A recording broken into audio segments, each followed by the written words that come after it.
Salve, salve meus amigos, aqui com vocês Davi Coutinho. Hoje eu vou iniciar uma série de tutoriais que visam transmitir ao máximo o conhecimento que nós temos na fabricação de circuito impresso, voltado ao hobbyista, né, ou aquele que pretende produzir pequenos protótipos com a resina FastPCB. Essa resina, logicamente, ela serve para produção industrial, inclusive ela é originada em produções industriais. E se houver algum interesse em produção industrial, por favor, entre em contato com a gente, tá certo? Então, o primeiro tutorial será como produzir fotolito necessário para o desenvolvimento da placa.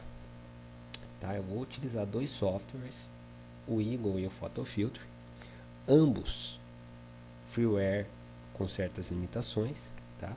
O Eagle você pode utilizá-lo gratuitamente, respeitando algumas limitações de tamanho de placa, número de componentes, etc. E o PhotoFiltre, até a versão 6.3 era gratuito. Nas versões atuais ele é pago. Então, se você fizer uma busca no Google pelo PhotoFiltre 6.3, vocês vão achar essa versão. Eu ressalto aqui que no caso da edição de imagem é possível utilizar qualquer software, tá? Eu vou utilizar esse justamente pelo fato dele ser gratuito e ser fácil de encontrar na internet, tá bom? O primeiro projeto que nós vamos utilizar aqui é um adaptador TQFP. Deixa eu restaurar algumas coisas aqui, que foi desenvolvido para o microcontrolador LPC 2368. No entanto, pode ser utilizado para outros circuitos integrados de 100 pino, TQFP, tá? Com pitch de 0,5 milímetro. É bem simples, tá? Eu fiz mesmo para demonstrar aqui o desenvolvimento da placa. E eu gostaria de fazer algumas ressalvas aqui, tá? Visto que o fotolito necessário para a produção da placa é negativo, os espaços em que não há necessidade do cobre permanecer na placa, no fotolito vão ficar em preto, ou seja, é onde a tinta da impressora vai estar fixada. Se você possuir grandes espaços onde a tinta tem que ser fixada, pode haver um consumo grande de tinta. Então, como o nosso intuito é reduzir ao máximo o custo do usuário, eu vou demonstrar aqui, ó, como economizar a tinta da sua impressora utilizando um ground plane. Esse é o circuito original, sem o ground plane. Então a gente pode ver que existem muitos espaços aqui, tá? Em que gastaria tinta da impressora. Tudo onde está preto, seria necessário a tinta da impressora, né, cobrir. Então o que eu vou fazer? Eu vou gerar um ground plane aqui, que não vai alterar a característica elétrica do circuito e vai auxiliar na economia de tinta. Logicamente, isso deve ser observado, as características técnicas da placa devem ser observadas, tá?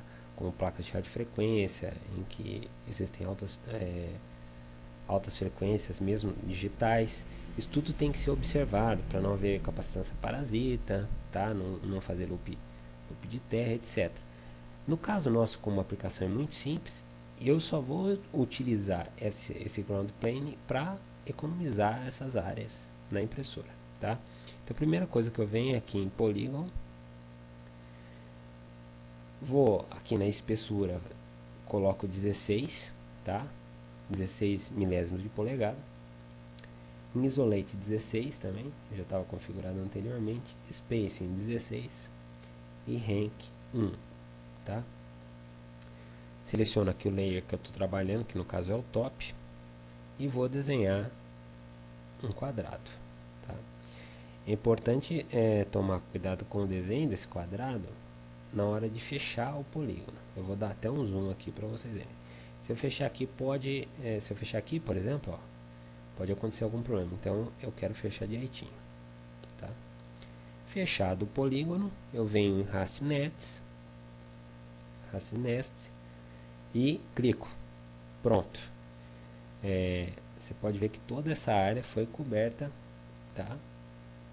Pelo cobre, no caso na placa. Agora eu teria que exportar isso como imagem, mas vocês podem observar que a legenda de componentes está presente.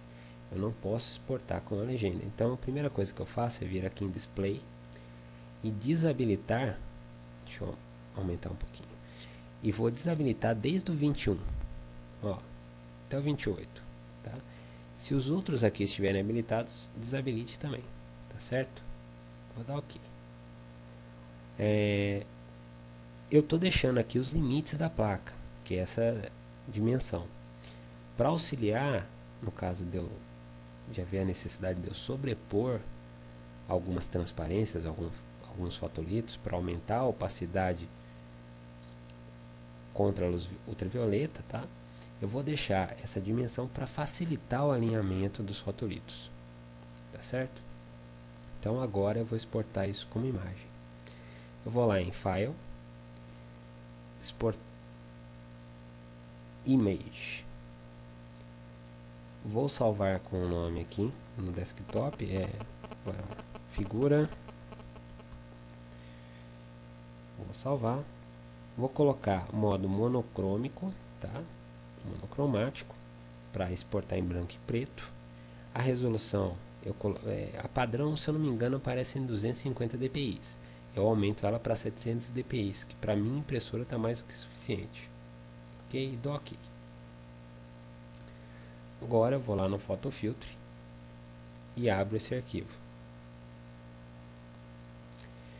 Como vocês podem observar, ele já está no formato negativo, ou seja, a trilha é onde eu quero que passe luz, porque é a luz que vai fotopolimerizar a resina e na revelação ela não sai da placa, tá? Ela não vai sair da placa.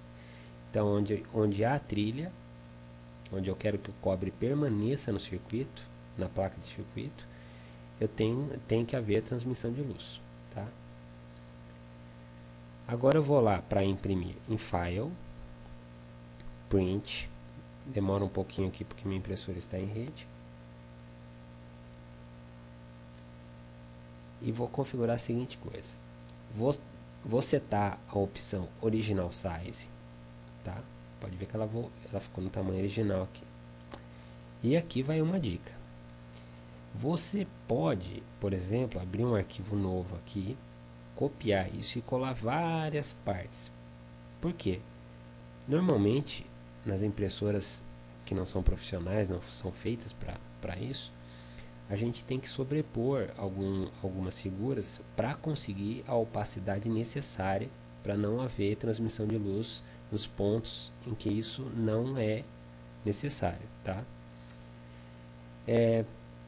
Então você poderia colar vários aqui para fazer uma impressão e já ter todos os fotolitos, recortar e sobrepô-los, tá? Eu prefiro fazer o seguinte, eu prefiro descentralizar a página e jogar isso lá para a esquerda. Ó, vou pôr 0.2 e para o top 0.2. Aqui é a distância que a figura vai ficar da esquerda e do topo. Tá lá. Agora eu iria imprimir. Depois de impresso, eu analisaria, veria se a imagem está satisfatória, se há alguma falha, tá? Se ela está opaca o suficiente. E caso não, eu viria aqui, andaria 3 polegadas, por exemplo, daria OK e faria a impressão de novo na mesma folha. Assim, eu faço o que? Eu evito de fazer cópias desnecessárias, tá? Visualizando uma por uma, vendo se está suficiente ou não. E também tenho controle de qualidade sobre a imagem. Então eu prefiro fazer isso. Eu imprimo uma, dou uma olhadinha, se está bom ou se não está, coloco lá de novo, imprimo outra. É necessário mais uma cópia? Vamos lá. Ando mais para a esquerda, para a direita no caso. Dou OK, faço outra impressão. Agora eu tenho que andar na vertical, né? Vamos lá. 3, OK, faço outra impressão e assim por diante. Se eu não desperdiço papel, não desperdiço tinta e consigo um controle maior de qualidade, tá? Eu não vou entrar em detalhes aqui com relação à configuração da impressora, porque as impressoras são muito particulares e cada um vai ter que arranjar uma configuração. No caso, eu recomendo qualidade fotográfica, tá? O máximo de qualidade, o máximo de contraste na impressora, para que você tenha que fazer menos cópias do fotolito, tá certo? Então é isso aí, esse é o primeiro tutorial, tá? No próximo tutorial eu vou fazer a impressão do fotolito e vou ensinar uma maneira prática de sobrepô-los, certo? Um abraço a todos e até a próxima.